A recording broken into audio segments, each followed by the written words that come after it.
Bonjour à tous et bienvenue sur Ahmed Stratège. Aujourd'hui, on plonge au cœur d'un événement qui secoue la planète entière, Ibrahim Traoré après l'ONU, la suite explosive d'un discours qui défie le monde.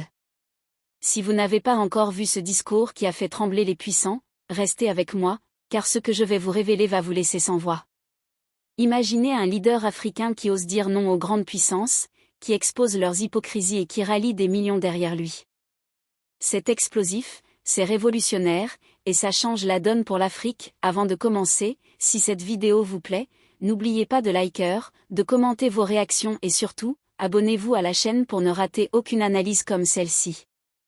Cliquez sur la cloche pour les notifications, on va ensemble décrypter les coulisses du pouvoir mondial. Allons-y. Rappelons-nous d'abord ce qui s'est passé à l'ONU en septembre 2025. Le Premier ministre du Burkina Faso, Rintalba Jean-Emmanuel Draogo, au nom du capitaine Ibrahim Traoré, a livré un discours incendiaire lors de la 80e session de l'Assemblée générale. Ce n'était pas juste des mots, c'était une bombe. Il a qualifié les 80 ans de l'ONU de fiasco embarrassant, une déception collective et un échec structurel. Pouvez-vous imaginer ? Un pays du Sahel, souvent ignoré, qui ose pointer du doigt le Conseil de sécurité comme un fauteur de troubles avec des membres permanents au comportement prédateur. Il a exigé une réforme audacieuse, sans détour. Comment comprendre qu'en 2025, l'Afrique, berceau de l'humanité, continent de plus d'1 milliard d'âmes, riche en ressources et en culture, soit encore marginalisée dans les grandes décisions du Conseil de sécurité des Nations Unies ? Une institution censée incarner la justice internationale, mais où aucun pays africain ne détient de siège permanent. Une aberration historique, une injustice diplomatique que de plus en plus de voix africaines, à commencer par Ibrahim Traoré, dénoncent avec vigueur. Car comment parler de paix mondiale quand ceux qui subissent les guerres, les ingérences et le pillage systématique de leurs richesses n'ont même pas voix au chapitre ? L'Afrique, pourtant, est le théâtre principal des missions de paix de l'ONU, ces opérations financées à coups de milliards de dollars. Des troupes déployées, des discours grandiloquents, des conférences interminables, mais au final, plus de frustration que de résultats tangibles. Les populations locales, elles, continuent de vivre dans la peur, la pauvreté et l'instabilité. Et le Burkina Faso en est un symbole éclatant. Ce pays du Sahel, attaqué depuis plus d'une décennie par des groupes terroristes soutenus par des forces obscures, a payé un lourd tribut, des milliers de morts, plus de 2 millions de déplacés, des villages rayés de la carte. Derrière ces attaques, se cachent des intérêts géostratégiques évidents, le contrôle de l'or, du manganèse, du coton, de l'uranium et de tant d'autres richesses que le pays regorge. Mais depuis l'arrivée du capitaine Ibrahim Traoré au pouvoir, le vent a tourné. Sous son commandement, plus de 72% du territoire national a été libéré des griffes des groupes armés. Les populations déplacées reviennent peu à peu dans leurs villages, les écoles rouvrent, les marchés reprennent vie, les champs refleurissent. Le pays renoue avec la dignité, la souveraineté et l'espoir. Pourtant, cette renaissance dérange. Certaines agences de l'ONU ont publié des rapports jugés tendancieux, à l'image de celui sur les enfants et les conflits armés au Burkina Faso, accusant à demi-mot les forces de défense et de sécurité burkinabè d'exaction. Un rapport qualifié par Ouagadougou de « manipulation sémantique », une tentative de discrédit orchestrée pour ternir les progrès d'un peuple qui a choisi de se libérer du joug néocolonial. Et que dire de la France ? L'accusation est frontale. Ibrahim Traoré a dénoncé sans détour le régime Macron, accusé d'avoir utilisé ses médias publics France 24, RFI, TV5 Monde comme de véritables relais de propagande pour les groupes armés. Une stratégie médiatique visant à semer la confusion, à diaboliser la résistance populaire et à soutenir indirectement ceux qui sèment la terreur. Une violation flagrante de la résolution 1373 du Conseil de sécurité des Nations Unies, qui interdit le financement ou le soutien aux activités terroristes sous quelque forme que ce soit. Dans son discours, le jeune capitaine ne s'est pas limité au Sahel. Il a pris la défense des peuples opprimés du monde entier, Cuba, étranglé par un blocus économique inhumain depuis plus de 60 ans, le Venezuela, étranglé par des sanctions qui punissent tout un peuple pour avoir voulu suivre sa propre voie, la Palestine, victime d'un conflit qui dure depuis plus de 7 décennies sans solution équitable. Son message est clair, le monde ne peut plus être dirigé par une poignée de puissances autoproclamées gardiennes de la démocratie alors qu'elles foulent aux pieds les principes mêmes du droit international. L'ONU, dit-il, doit cesser d'être un instrument de domination au service des puissants. Elle doit redevenir ce qu'elle a été créée pour être, un rempart contre la guerre, un garant de la justice et de la dignité humaine. En comparant l'actuelle organisation à la défunte Société des Nations, Traoré tire la sonnette d'alarme. Si l'ONU continue de fermer les yeux sur les injustices, de légitimer les sanctions arbitraires et de cautionner le déséquilibre mondial, elle connaîtra le même destin. Celui de la désuétude et du mépris des peuples.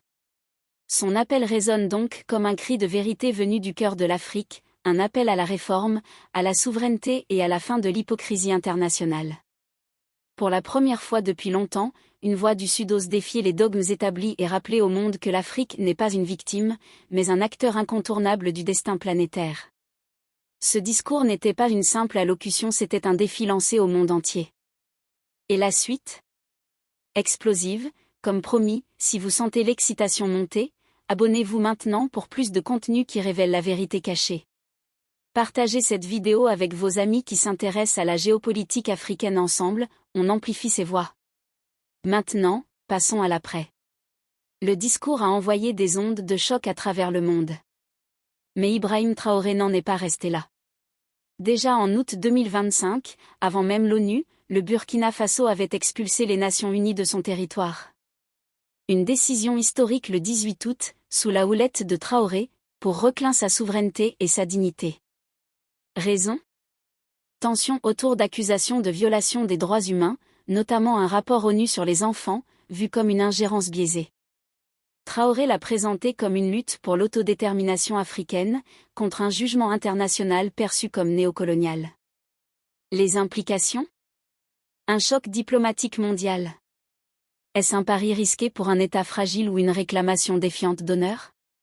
Ça a redéfini la souveraineté en Afrique, inspirant des débats sur l'avenir des relations globales. Mais la vraie explosion est venue en octobre.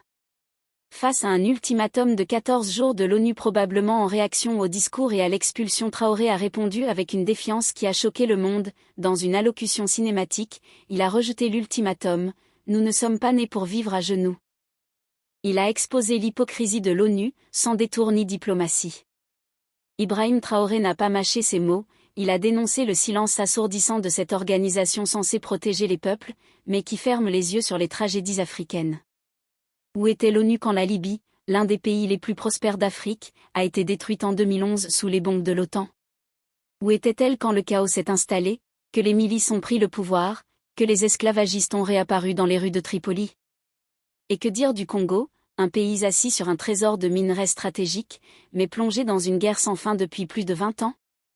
Des millions de morts, des femmes violées, des villages brûlés et tout cela, pendant que les multinationales étrangères continuent d'extraire le cobalt et le coltan nécessaires à la fabrication des smartphones et des batteries électriques. L'ONU observe, condamne mollement, puis passe à autre chose. Traoré a rappelé un autre scandale, l'enlèvement de Nnamdi Kanu, leader du mouvement indépendantiste Biafra au Nigeria. Une affaire qui aurait dû émouvoir la communauté internationale, mais qui a été ignorée, malgré la lettre officielle envoyée à l'ONU. Silence total. Aucune enquête. Aucune réaction. L'injustice devient la norme dès qu'elle touche un Africain.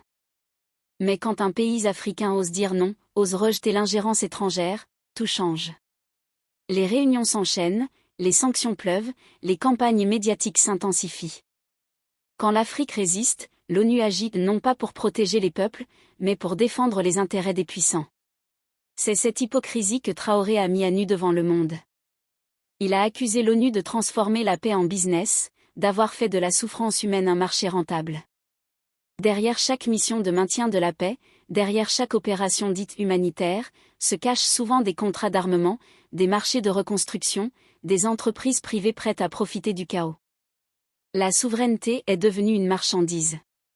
Et face à ce système corrompu, Traoré a lancé un appel historique à l'unité africaine. Il a réaffirmé son alliance indéfectible avec le Mali et le Niger, formant avec eux l'Alliance des États du Sahel, AES, une coalition née de la volonté de défendre la liberté, sans tuteur, sans maître. Ensemble, ils ont dit non à la présence militaire étrangère, non aux bases installées sans mandat populaire, non à l'humiliation permanente. L'égalité doit être prise, pas demandée, a martelé Traoré. Et aux jeunes d'Afrique, je dis, levez-vous pour réclamer votre souveraineté. Des mots simples, mais qui résonnent comme des éclairs dans le ciel du continent. Car cette réponse n'est pas seulement un discours politique. C'est un cri de libération. Une étincelle qui embrase les consciences. Aujourd'hui, des millions d'Africains, du Caire à Dakar, de Bamako à Kinshasa, le qualifient de discours qu'ils ont essayé de faire taire. Sur les réseaux sociaux, ces phrases tournent en boucle, reprises par des jeunes, des intellectuels, des diasporas. Car elles incarnent une vérité que beaucoup pensaient interdite, l'Afrique n'est plus disposée à se soumettre. Et pendant que les puissances occidentales tremblent, la nouvelle génération africaine s'organise. Des alliances se tissent dans l'ombre, coopération militaire entre le Burkina, le Mali et le Niger, échanges énergétiques, formation commune, refus des injonctions du FMI et de la Banque mondiale. Les peuples s'unissent.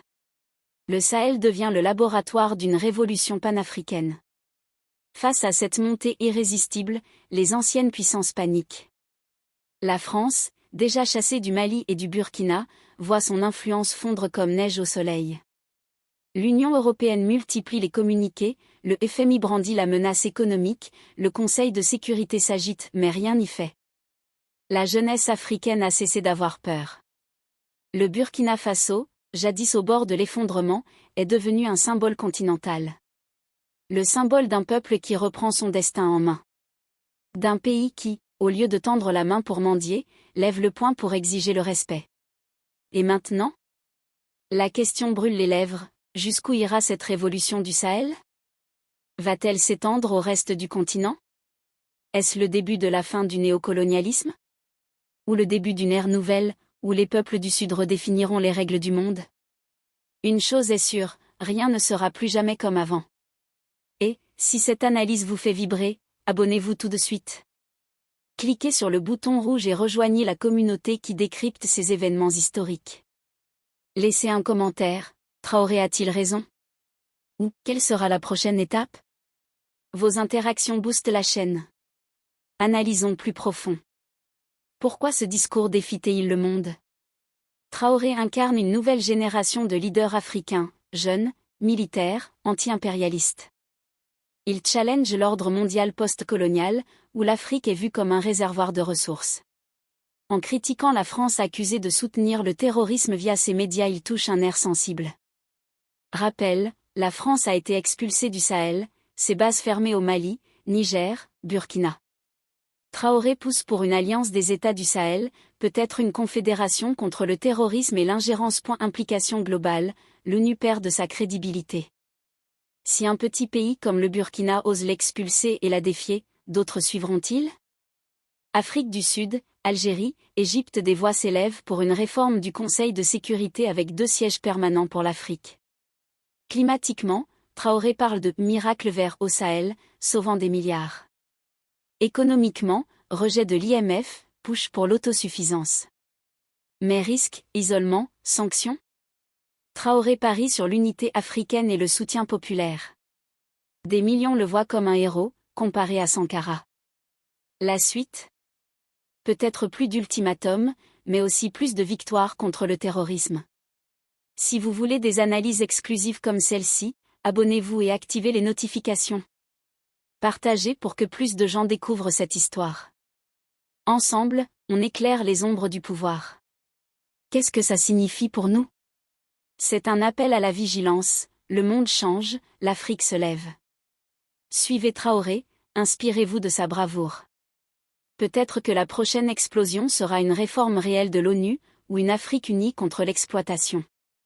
Abonnez-vous si vous n'êtes pas encore. On approche des 100K abonnés grâce à vous. Likez cette vidéo, commentez vos pensées sur Traoré est-il le nouveau Sankara ? Partagez avec vos réseaux pour amplifier ce message. Merci d'avoir regardé. Restez connectés pour plus sur la géopolitique africaine. À bientôt pour la prochaine explosion. Moderland Ordès, Wichel Prevaille. Abonnez-vous maintenant, c'est gratuit et ça change tout.